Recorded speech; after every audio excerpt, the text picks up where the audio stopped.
The confident clueless. You're sitting at a desk, answering a set of questions you're sure you're nailing. They're not that hard. You move quickly, barely second-guessing yourself. When it's over, you lean back, confident. You did great. Later, the results come in. You didn't. Psychologists noticed this strange pattern in the late 1990s. People who performed the worst on logic tests, grammar tests, even basic humor tests, were often the most confident in their answers. Not a little confident. Extremely confident. Meanwhile, the people who actually did well tended to hesitate. They assumed others knew more than they did. At first, this didn't make sense. You'd expect skill and confidence to rise together. But the data showed the opposite. The very skills needed to perform well were the same skills needed to recognize mistakes. If you lacked those skills, you didn't just get the answers wrong. You lost the ability to see that you were wrong. So confidence rushed in to fill the gap. From the inside, it feels like clarity. From the outside, it looks like overconfidence. And here's the uncomfortable realization. The more wrong you are, the less likely you are to notice it. Not because you're arrogant, but because your brain doesn't have the tools to check itself. The consequence is subtle but dangerous. Confidence stops being a signal of truth and becomes a warning sign. The loudest voice in the room isn't always the most informed. Sometimes, it's just the most unaware. And once you see that, another question appears. If confidence can fail this badly in one person, what happens when everyone is watching? Seeing what you want. You form an opinion about something early on. A product, a person, a political idea. It feels reasonable, supported, sensible. So you start reading more. Articles that agree with you feel convincing. Articles that don't feel flawed, biased, stupid. You spot their weaknesses instantly. You share the ones that confirm what you already believe. From the inside, it feels like critical thinking. Psychologists notice this pattern again and again. When people test ideas, they don't usually try to disprove them. They try to confirm them. And the more intelligent someone is, the better they become at doing this. They don't update beliefs faster. They defend them more skillfully. Contradictory evidence isn't evaluated neutrally. It's attacked, explained away, reframed as an exception. Logic becomes a lawyer, not a judge. The result is backwards. More information doesn't lead to better understanding. It hardens positions. It turns beliefs into identities. The twist is uncomfortable. Intelligence doesn't protect you from bias. It gives bias sharper tools. The long-term consequence is everywhere. Polarized politics, endless online arguments, people talking past each other while feeling rational the entire time. Logic isn't broken. It's just working for belief, not truth. And once you notice that, another quiet influence comes into focus. One that shapes judgment before beliefs even form. Obeying the bad guy. You're sitting in a small room.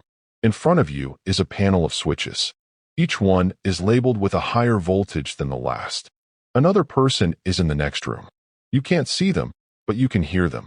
A calm voice behind you gives instructions. Professional, confident, authoritative. Please continue. You flip the switch. A scream follows. You hesitate. Your stomach tightens. You look back, unsure. The voice doesn't raise its tone. It doesn't threaten you. It simply says the experiment requires you to go on. And most people do. In the early 1960s, this experiment revealed something terrifying. Ordinary people, teachers, clerks, parents, were willing to cause extreme harm when instructed by an authority figure. Not because they were cruel, but because responsibility had shifted. The decision no longer felt like theirs. They weren't choosing to hurt someone. They were choosing to follow instructions. What's chilling is how logical it felt in the moment.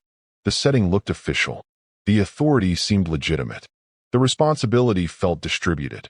Each small step didn't feel like a moral collapse, just compliance. The realization comes too late. Logic didn't protect morality. It bypassed it. The long-term consequence is deeply uncomfortable. Atrocities don't require monsters. They require systems where obedience feels reasonable and refusal feels inappropriate. And if that makes you uneasy, it should. Because these traps don't disappear with intelligence. They hide inside it. And the real question isn't whether you'd fall into them. It's whether you'd recognize them before it was too late. When nobody speaks up, the meeting room is tense but quiet. Engineers sit around the table, flipping through data they've already seen. There are concerns, small ones, technical ones, warnings that something might go wrong. A few people mention them, carefully, without pushing too hard. Everyone else nods and moves on.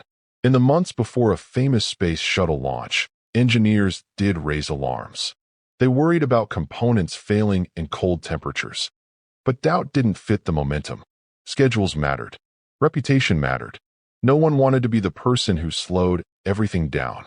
So hesitation softened into silence. Psychologists later noticed the pattern. When a group appears to agree, individuals suppress their doubts. Not because they're convinced, but because disagreement feels risky. Consensus becomes a performance, and the absence of objection is mistaken for confidence. The twist is devastating. Agreement doesn't always mean belief. Sometimes it means fear. The consequence is written in history. Disasters don't always happen because people were ignorant. They happen because no one felt safe enough to say what they knew. And once you realize that silence can kill, another trap becomes obvious. One that shapes nearly every decision you make, without you noticing. Loss hurts more than gain. You find $100 on the street. It feels nice. Briefly. Now imagine losing $100. Your stomach drops. The feeling lingers. You replay it in your mind. The pain sticks far longer than the pleasure ever did. Psychologists measured this again and again. The emotional weight of loss is stronger than the joy of gain. Losing hurts roughly twice as much as winning feels good. And that imbalance quietly controls behavior. People avoid selling losing investments. They stick with bad choices. They turn down opportunities that could help them, just to avoid the possibility of losing what they already have. The twist is deeply human. You don't chase happiness. You protect yourself from pain. The long-term consequence reaches everywhere: markets, careers, relationships. Fear of loss shapes decisions more than hope of gain. Not because it's logical, but because it feels safer. And once you understand that pain guides choice, there's another layer to confront. Because sometimes, the facts don't change at all, only the words do. Throwing good money after bad. You've already spent months on it. Money, time, effort. It's not working. You can feel it. But quitting now feels worse than continuing. Because stopping would mean admitting that everything so far was wasted. So you keep going. Economists and psychologists noticed this pattern everywhere. Failing businesses, broken relationships, bad projects that refuse to die. The more someone invests, the harder it becomes to let go. Not because the future looks good, but because the past feels heavy. Rationally, past costs shouldn't matter. They're gone either way. But emotionally, they scream for justification. Each new investment feels like a chance to rescue the old ones. The twist is painful. Letting go feels like loss. Continuing feels like hope, even when it makes things worse. The long-term consequence is quiet damage. People stay trapped in situations that drain them because walking away feels like failure. Logic doesn't free them. It keeps them stuck. And even when people do walk away, there's another illusion waiting. One that convinces you everything will be easier next time. Same math, different choice. You're given a problem. A medical treatment will save 200 people out of 600. It sounds good. You approve it. Then you hear the same problem phrased differently. A medical treatment will result in 400 people dying out of 600. Suddenly, you hesitate. Nothing changed. The math is identical. The outcome is the same. But your decision flips. Psychologists discovered that how information is framed matters more than the information itself. When outcomes are described as gains, people become cautious. When described as losses, people take risks. Logic stays the same. Judgment doesn't. The twist is unsettling. Words don't just describe reality. They shape it. The consequence is everywhere, in politics, advertising, news, and everyday arguments. Decisions you believe are rational are often guided by presentation, not truth. And if wording alone can reverse your choices, the final traps force one last question. How much of what you call thinking is really just reacting? Only winners tell stories. During World War II, military analysts studied returning aircraft. They mapped bullet holes across wings and fuselages, carefully marking where planes had been hit. The conclusion seemed obvious. Reinforce the areas with the most damage. That's where planes were getting shot the most. Until one statistician stopped them. He pointed out what everyone had missed. These were the planes that made it back. The damage they were studying didn't bring aircraft down. The fatal hits were on the planes that never returned, and those planes weren't on the data sheets at all. The evidence that mattered was invisible.